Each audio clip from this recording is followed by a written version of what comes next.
The blind man and the date palm. In the sacred, sun-drenched land of Medina, in the early years of Islamic history, there lived a man of immense standing named Urwah ibn Az-Zubayr.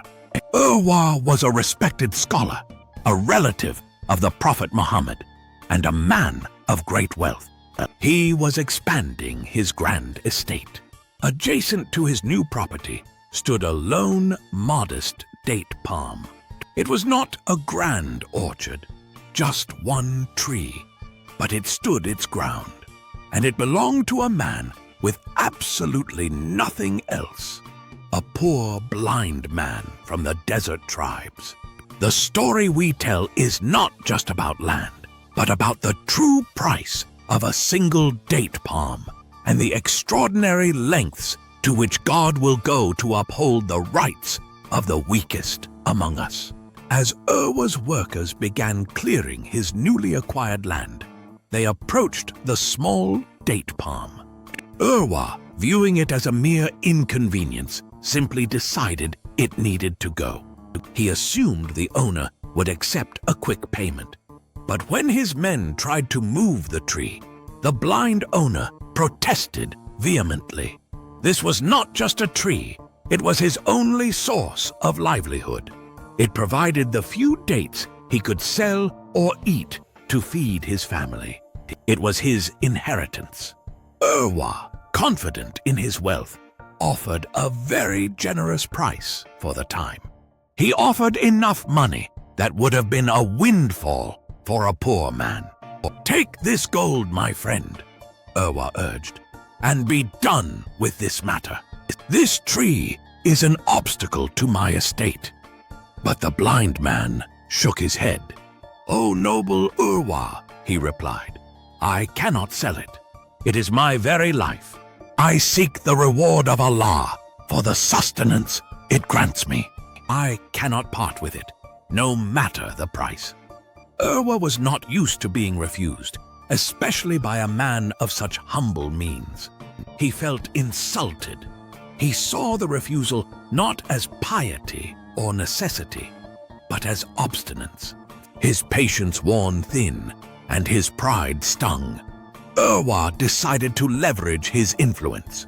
He would take the matter to the highest legal authority in the city, Marwan ibn al-Hakam, the respected governor of Medina. In the governor's court, Urwah presented his case. He spoke eloquently of his grand plans for the land and of the blind man's unreasonable refusal to sell a simple tree for a princely sum. When the blind man was called to speak, he could only offer a simple, heartfelt plea for his right to survive.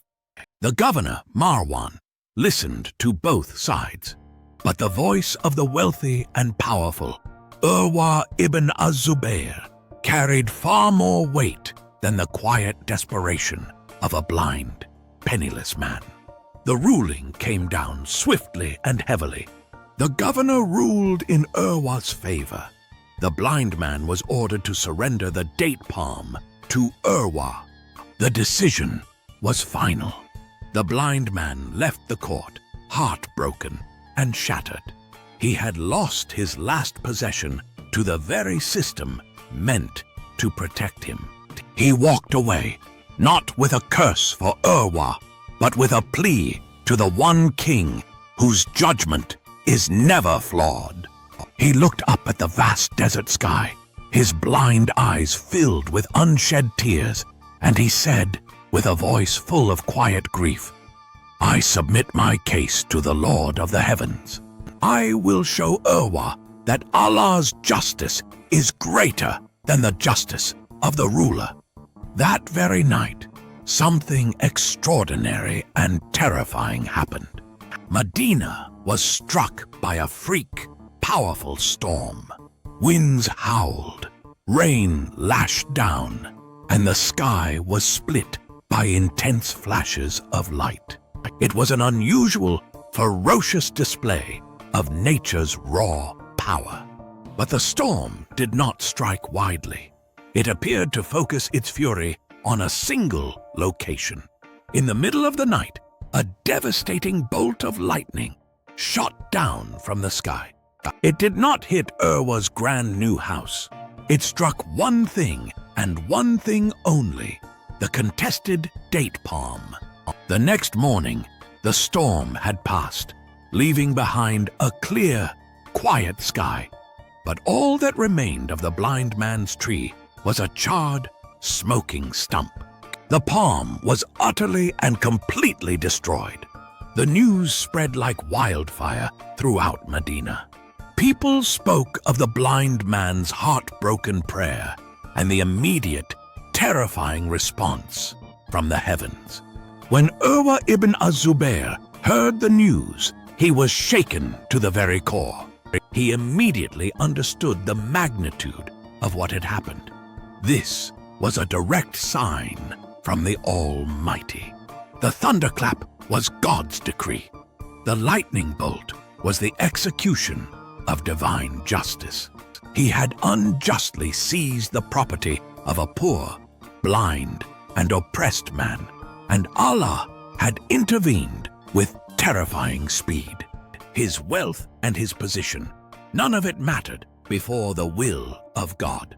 Urwah sought out the blind man immediately. He approached him with a heart full of shame and genuine repentance. "My brother," Urwah confessed, his voice heavy with remorse, "I sinned against you. Forgive me. I have learned a terrible and powerful lesson."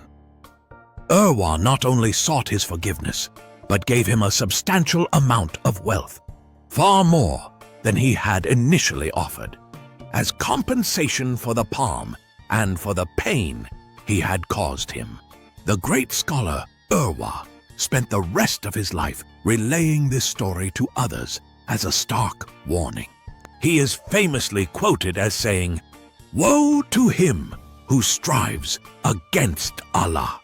By God, I would rather have lost all my property and never have earned this sign from Allah." The lesson from this story: the ultimate protector of the oppressed is God alone. No human wealth or political power can withstand the perfect, swift justice of the Almighty. We must fear God and uphold the rights of the weakest among us. For a sincere prayer from a broken heart is answered immediately by the King of all kings. If this story inspired you, please like, share, and subscribe for us. We are truly inspired to create more like this.